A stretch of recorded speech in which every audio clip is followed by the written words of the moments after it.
Welcome back to the Content That Grows podcast. I'm excited today to be joined by Jess Cook, a creative director turned content marketer with more than 15 years of experience on B2C brands like Eggo, Rice Krispies, Blue Cross, Cottonelle, and McDonald's. In 2019, she made the move to B2B SaaS and is currently head of content at Lasso, a software platform for event production companies.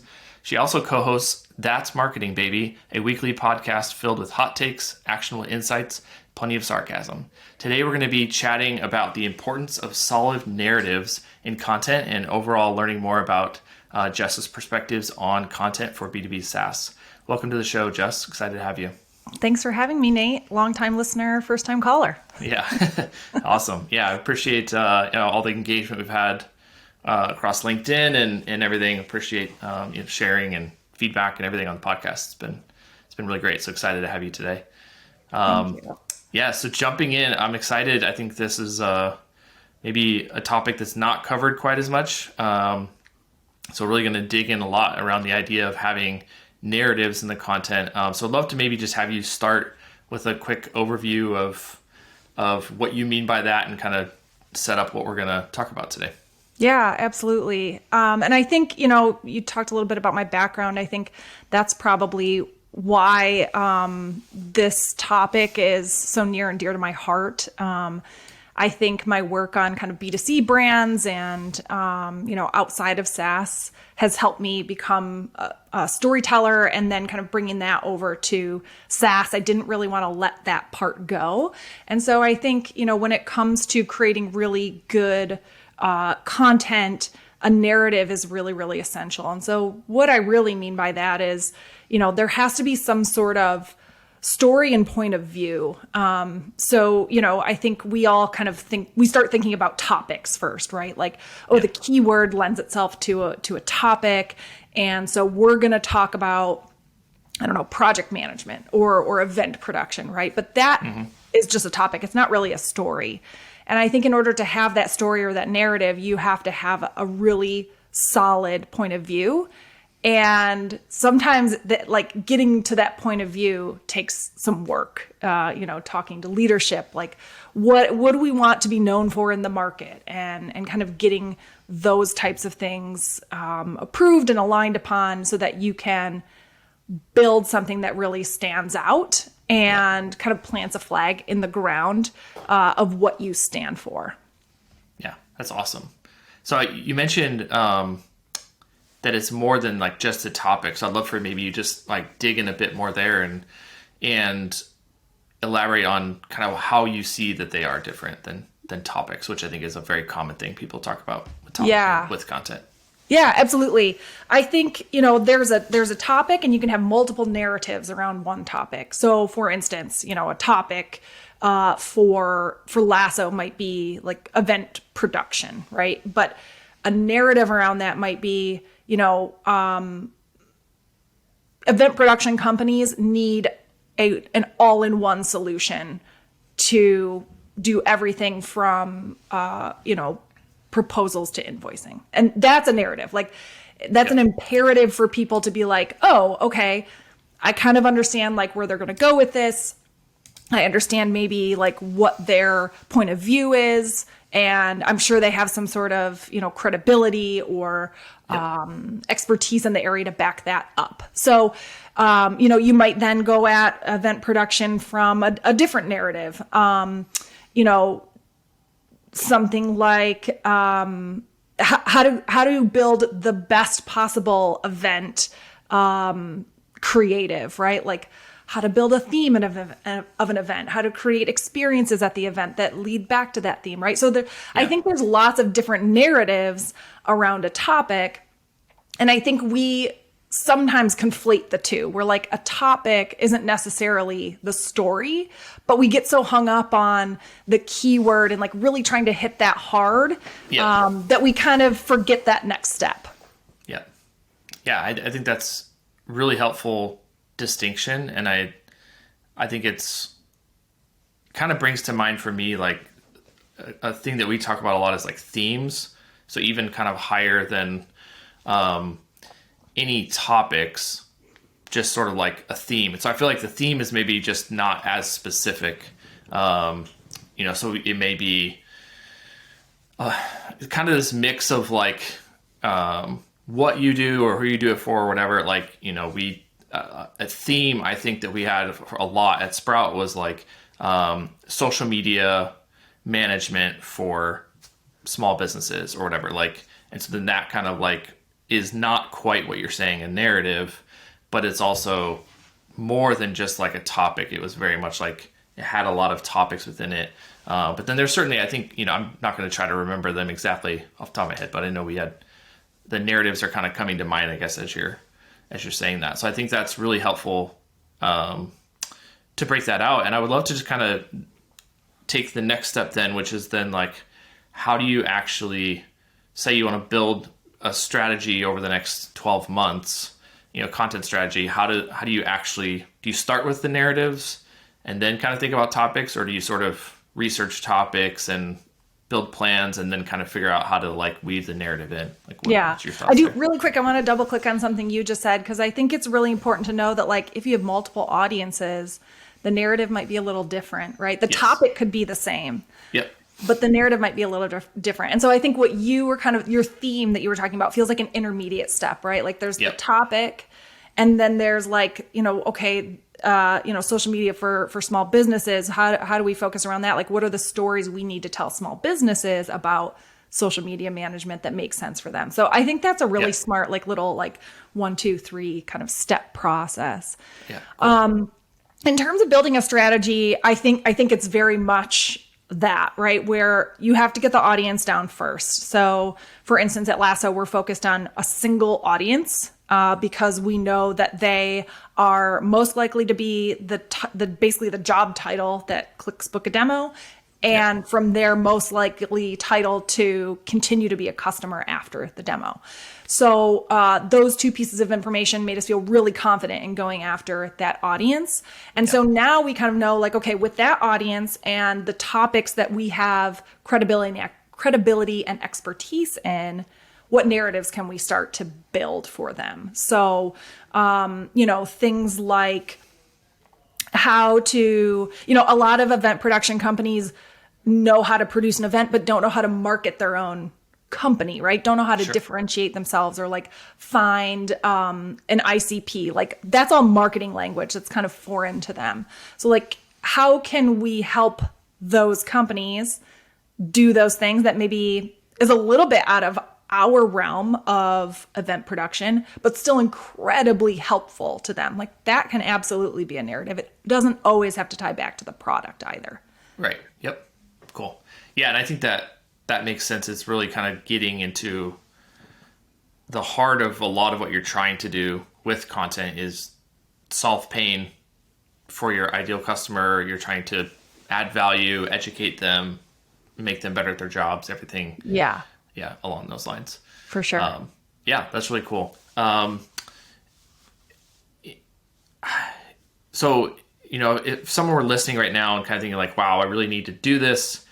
In your mind, is this like, hey, really spend a long time, whatever it might be, 2 months or a quarter or something, like work through this with your internal team, refine it, like really nail down these narratives before you start to implement them in any way? Or do you think that they sort of come out over time and you kind of iterate on them and potentially even test them? Or like, I guess kind of understand, like, is it like do it right from the beginning so that everything works? Or is it more like evolve over time? Yeah. That's a great question. I think like for me, personally, I am much more geared toward like action and like, let's get going, let's try something. So I'm much more of the mind to maybe find 1 or 2 narratives that feel right and like act on them, because this is always going to evolve. Before COVID, we didn't have any of that as a narrative, right? Like there was, so things are always going to happen that are going to bring in new ideas and new stories that you could possibly tell in the larger market, in your industry, right? And so I think you just always have to be on the lookout for like, what are those little things that are happening that you might be able to capitalize on and build a point of view and a narrative around. in terms of like testing them out, I love using social as a place to just kind of like talk about it a little bit. Like, hey, here's a little narrative I think could work well. Let's talk about, there's actually a pretty big kind of trend in the events industry right now. A lot of people that were, the lighting technicians and the sound designers and light design and things like that. Like during COVID, a lot of them left the industry because there were no events. And so now there's kind of this shortage of really good talent. And so that's a big trend that we can talk about, right? Like how to become the type of company your talent really wants to be at. So that's a trend that we're kind of like diving into right now and talking about that from a perspective of just like helping people get back on their feet because now the demand is so high. So like taking that idea and just putting it maybe in a LinkedIn post, right? Like find the channel where you're going to be able to get the most engagement historically, where you've gotten the most engagement. So you can kind of see, do people like this? Should I do more? Like maybe we need a video series about this if there's really great engagement, or maybe we need a blog post, right? So social is a really nice place to test that out because it's a pretty light lift. You can kind of just throw some thoughts out and see how people react. Yeah, I like that because as you started talking about that, the question in the back of my head was like, how on earth do you measure that? Like if you test it in a blog post or something, like it would be very hard to tell, and I don't think it's worth trying to, do heat maps or scroll depth or, something like that. I don't think it's really going to tell you. So I think that's a good point that social brings a lot of the engagement, comments, questions, or is it people trying to understand what you mean, or is it a lot more agreeing with you and like tell you that it's resonating? So I think that makes sense. It's a good example too with the talent shortage. Thank you. Yeah, I think part of it too is just like, I don't think you have to have like one KPI where you're like, yes, this story is now, this narrative is definitely striking a nerve with this group and we should proceed. Like, I think it's kind of like, oh, we're getting above average engagement on this. Like, let's do more, It doesn't have to be so scientific or specific. You can kind of just go off of like, oh yeah, this is doing better than, a lot of the stuff we do. Yeah, absolutely. So two general sort of narratives I think that would kind of come to mind for me when I think about what we're doing at 10 Speed right now that are very timely are like, obviously companies, because we do a lot with SaaS. So like there's been a lot of layoffs, there's been a lot of budget cuts. So there's just some questions around like how teams should be prioritizing marketing investments and, sort of balancing short-term and long-term. And there's a lot of like doing more with less and all of that stuff. And then there's obviously the other part, which is like all the AI conversations and sort of some of that narrative and how that's influencing. To me, those both feel very like noisy, very crowded. And so when you kind of have like, from what you're explaining, like narrative is, somewhat timely and relevant to a business at that time. I just would love some insights or tips on kind of like, how do you actually tap into that and be timely and relevant, but make it stand out. Feels like that's maybe a bit of a more fine point on it. I think that's a really, really great thing to bring up because there are so many of those like trends in the market that a lot of people can jump on the bandwagon, right? And so you have to make it feel different, like you say. April Dunford is like the master of this, right? I know, I believe it's her who said like you have to have some sort of differentiation, even if it's only the fact that like you're 2% different in this one little area. Yeah. So I think part of that comes down to what differentiates you from the competition or, others in the market. And then how do you take that bit of differentiation and create a narrative that is only ownable to your brand? So, I think, for instance, Lasso is like the only kind of all-in-one platform for event companies, right? And so we're trying to take that thought and like our point of view is going to be anchored around that idea that like we're the only ones in the industry where you can do everything from A to Z. And I think you just have to kind of find like, what is that thing, and not what is the thing you think it is, what is the thing your customers tell you it is, and capitalize on that to create those narratives that only you can say. Yep. I think that's great. Awesome. I this is really a super interesting topic. And like I said, early on, I think there's a lot of nuance to this, that it's not just who's your audience. It's not the themes, like I mentioned before, but it's also not what's the very specific topic or topic cluster that we're going to go after, or, anything like that. So I think it's, I really enjoyed this, and I think it brings a lot of depth to that, like you said, sort of that middle step of that strategy. And so I guess before we move on to the next section, just anything else that I didn't cover, you wanted to kind of call out around this? I will say, just to kind of touch back on your point of, this theme of AI, right? Like, these narratives and having an opinion are going to be so important moving forward, because it's going to differentiate your content from whatever garbage is being pumped out that doesn't have it, right? People are moving things on AI left and right, and AI can't necessarily form that opinion and that kind of ownable narrative for you. That absolutely has to come with kind of a human touch. So I think moving forward, like, this thought pattern of trying to find the thing that makes it unique to you is going to be really, really important. Yeah, I completely agree. Yeah, awesome. Well, let's shift over then into kind of the final four. We'll run through the 4 questions we like to ask everyone. So first is, I'd love to just have you kind of share a recent success or a recent learning that you've had. So I just started at Lasso 3 months ago. And before that, I was at a company called Marpipe.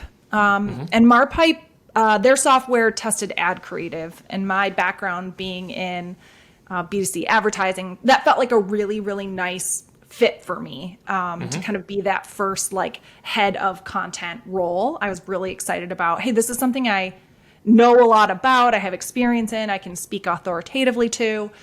And I was there for over a year, and I loved what we built there and what we created there. But there was a point when I was, kind of thinking about making this move to Lasso, where I was like, am I actually a good marketer, or am I just really good at marketing this thing, right? This thing that I have a lot of expertise and background in. And so that made me a little nervous to make that jump into something that I didn't have kind of firsthand experience with. And so that's been a big win for me, because, after 3 months, I'm seeing that, like, yeah, I do know what I'm doing. I can jump into a company or a brand that, I don't have, 15 years of experience in, and really create something that's impactful. So that has been a big win for me, a big confidence booster. Obviously my team has helped a lot there, but I think that felt really affirming for me. Yeah, that's awesome. I understand that for sure. Sort of the music artist, great, first debut album is a huge hit, and then there's the sophomore album. Will they be, stand the test of time, or were they kind of the one album? One hit wonder, yeah. That's such a good analogy. So true. Yeah. I'm not surprised to hear that it's going well, and glad to hear that. But I think that's good. I'm sure that's a thing that a lot of folks worry about, is sort of, this worked well, but was it sort of a fluke and circumstance and everything? So it's great to hear. The structure of the company is different too. Marpipe was pretty streamlined. We had kind of one thing we were known for. Lasso has like 8 products. We're very like product kind of led and focused.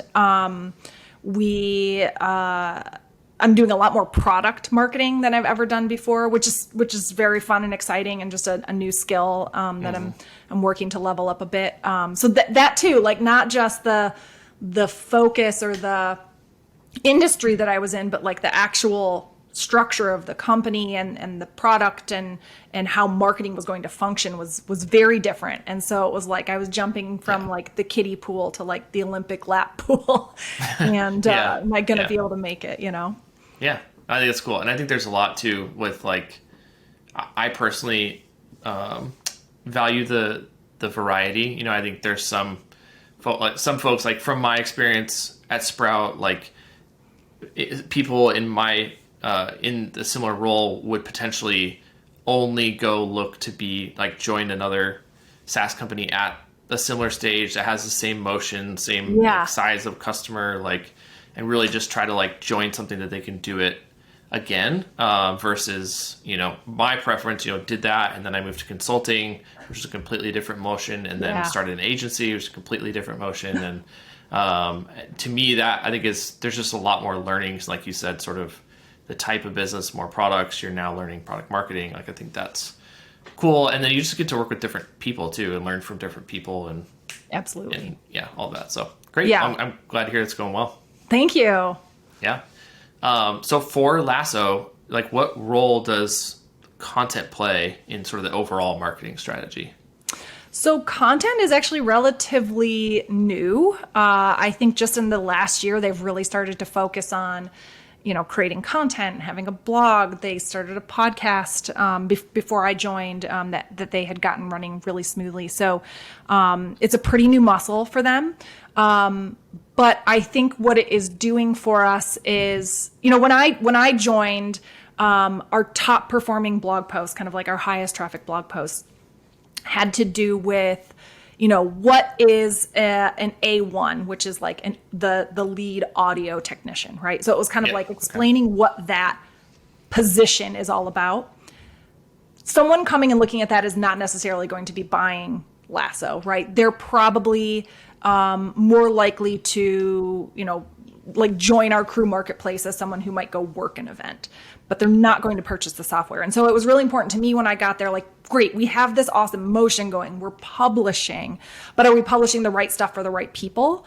And so that was really important to me to like make that pivot pretty quickly, like find out who, like I said, like who is that title, that job title, or that persona that is booking most often, and who's most likely to stick around as a customer for a long period of time. So finding out who that was, and then very quickly understanding, like, what do they need to know? What do we need to be sharing with them? And making sure that the content we're creating is still bringing people in, but the right people in. And so that has been a pretty big shift for us. And we've seen that work really, really well, even just in the 3 months that I've been there. The podcast, we're inviting more CEOs and kind of like executive leadership onto the show.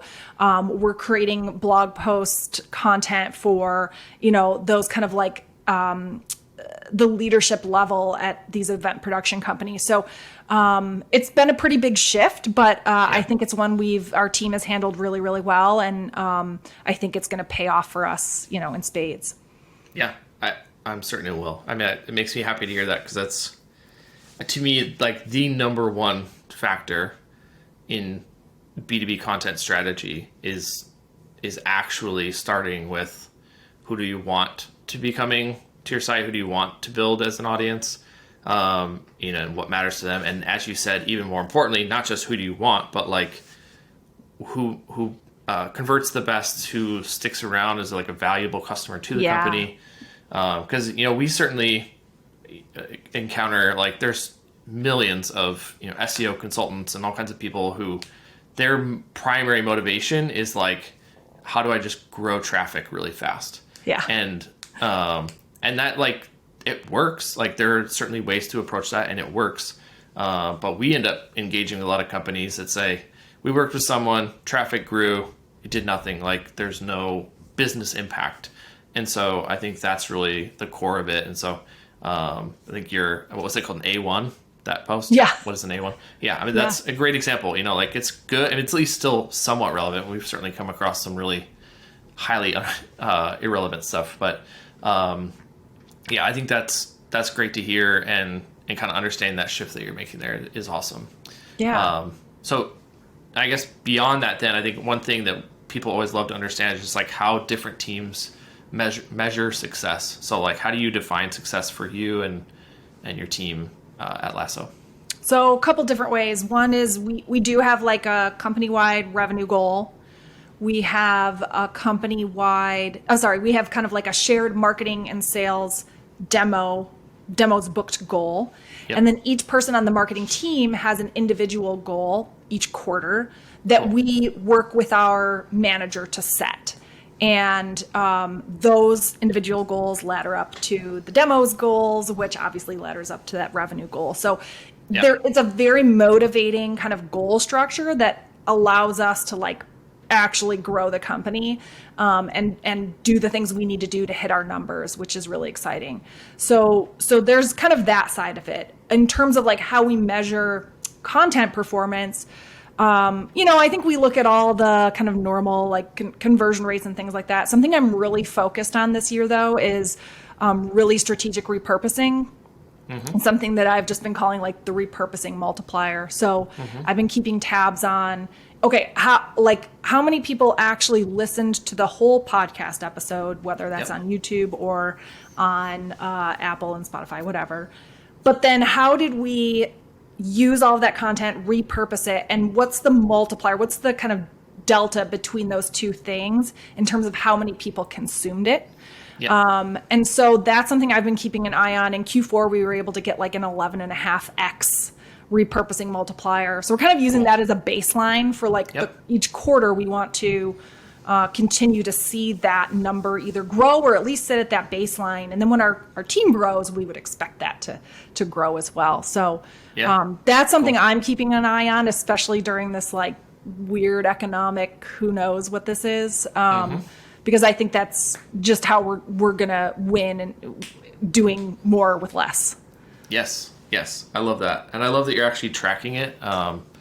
We've had some prior conversations around how do you actually measure content distribution and some of that stuff. And I agree. And I think it was Rand Fishkin, maybe a long time ago, called out, because he obviously has a very large audience. And so you can get some really big numbers. Yeah. But it's true even at a small scale that like a 2 to 5 minute video clip from like a 30 to 40 minute video can actually like commonly net out more hours watched, like cumulative hours watched on that short clip than actually the long video overall. And so I think that speaks to that power of how much more total distribution and like consumption that you get from breaking some of that up and actually doing the repurposing. So that's really absolutely cool. And sometimes like those little nuggets, like that's like the money shot, right? Like that's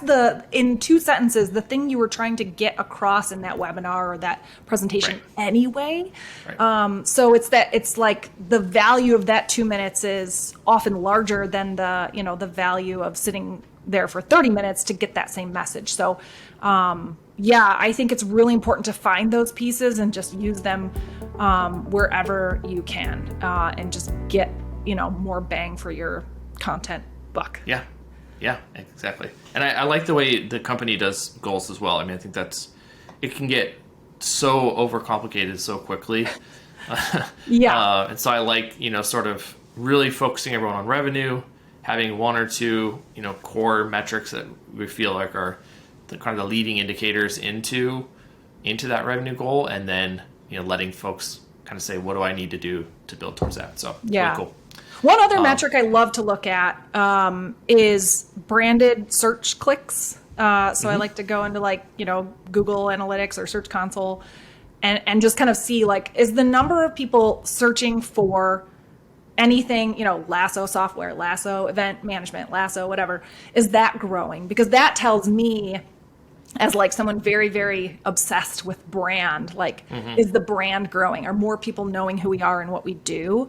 So that's another one I'm really focused on this year. Just like, do people know who we are? I think as a kind of growth stage company, that's really important.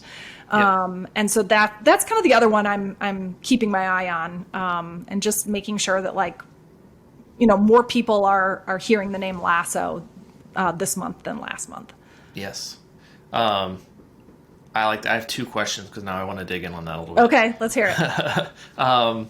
One is certainly if you were to go into like, what's that called? Google Insights. Yeah. Yeah. Google Trends. I don't know why I can't think of that.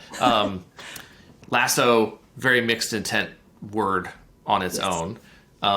So I'm assuming you mentioned kind of looking in Search Console and stuff. How aggressively do you go kind of filter out things that look like they're actually the wrong intent, or do you kind of just take it for what it is and look at it overall? I'm definitely filtering out Ted Lasso. There's a lot of Ted Lasso stuff in there, but I'm looking at long tail stuff too. So, anything that mentions events is really important. So I am doing a bit of filtering, but I also don't want to overthink it because it's really just an estimate and it's Google. So it's like, who knows how accurate it actually is anyway. But yeah, I think just making sure that it's not just the word lasso, but anything lasso plus event, lasso plus software, that all feels like, okay, that feels pretty high intent. Yeah, cool. That makes sense. And then my other question is on what frequency do you look? I mean, certainly like, week over week would be pointless. Yeah. But, is it kind of quarter over quarter, or just kind of like not really even comparing and just kind of keeping an eye on it? Like, kind of would love to understand that as well. I've been looking month over month, but even that sometimes feels like a little trivial. So quarter over quarter feels like a little bit, it definitely gives me that dopamine boost more so than month over month, seeing it quarter over quarter. So I think like I check on it month over month, but like what I actually share with people on the team is like, hey, this quarter we went from this to this, right? So I think the story that we want to tell is definitely quarterly. Yeah. Okay. Very cool. I love that. The last question I have, would just love to know what's your least favorite marketing conversation happening on social and why? All right, this is going to date me because, I'm like, there was a point when TikTok came out and I was like, nope, I can't learn another platform. I'm going to leave that to somebody else younger than me. Yeah. So my least favorite conversation right now is like, you have to get on TikTok. Everyone's on TikTok. And if you're not there, you're missing out. And I think that for two reasons. One, I don't think everyone is on TikTok. I think a certain segment of people are on TikTok. I don't think my, Lasso's audience is there necessarily, or a portion of that, a large enough portion of them where it would make sense for me to focus on that as a channel for us. Right. And two, I have a 10-year-old daughter, and her and all of her friends are obsessed with YouTube Shorts. And I have this prediction, I'm N of one, but like based on that at some point, like that YouTube Shorts is just going to surpass TikTok anyway. And I think YouTube Shorts just has much lower barrier for marketers. It's really simple to repurpose, use that as a repurposing and a testing channel right now.